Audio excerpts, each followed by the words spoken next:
Hi friends, అందరికీ నమస్కారం.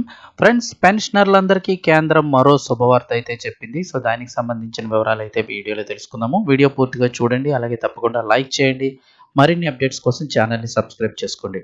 ప్రభుత్వం నుంచి వచ్చే ముఖ్యమైన అప్డేట్స్ అన్ని కూడా ఎప్పటికప్పుడు మన ఛానల్ ద్వారా మీకు తెలియచేయడం జరుగుతుంది. అలా వీడియోని ఒక లైక్ చేస్తే మరింత మందికి ఇన్ఫర్మేషన్ చేరుతుంది. వివరాల్లోకి వెళ్ళిపోతాం. అసంఘటిత రంగ కార్మికులకు కేంద్ర ప్రభుత్వం తీపి కబురు చెప్పింది. వీరికి నెల నెల పెన్షన్ అందించేందుకు తీసుకొచ్చిన అటల్ పెన్షన్ యోజన ఏపీవై పథకాన్ని మరో 5 ఏళ్ల పాటు కొనసాగించేందుకు కేంద్ర కేబినెట్ గ్రీన్ సిగ్నల్ ఇచ్చింది.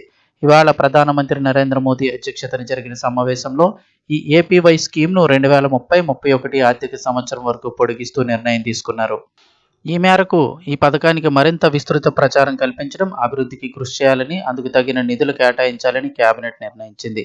అసంఘటిత రంగంలో పనిచేసే కార్మికులకు 60 ఏళ్లు దాటాక పెన్షన్ అందించాలనే ఉద్దేశంతో కేంద్రంలోని నరేంద్ర మోదీ ప్రభుత్వం 2015లో ఈ అటల్ పెన్షన్ పథకాన్ని తీసుకొచ్చింది. 2026 జనవరి 19 నాటికి పథకంలో 8.68 కోట్ల మంది చందాదారులుగా చేరినట్లు కేంద్ర గణాంకాలు చెబుతున్నాయి.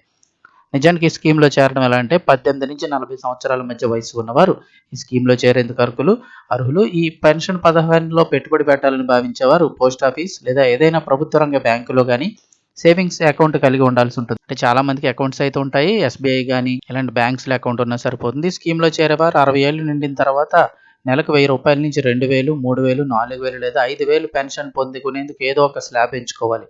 చందాదారులు ఎంచుకున్న పెన్షన్ మొత్తం పథకంలో చేరినప్పటి వయసును బట్టి తాము చెల్లించాల్సిన నెలవారీ ప్రీమియం మారుతుంది. ఎంత త్వరగా అంటే తక్కువ వయసులో చేరితే ప్రీమియం అంత తక్కువగా చెల్లించాల్సి వస్తుంది.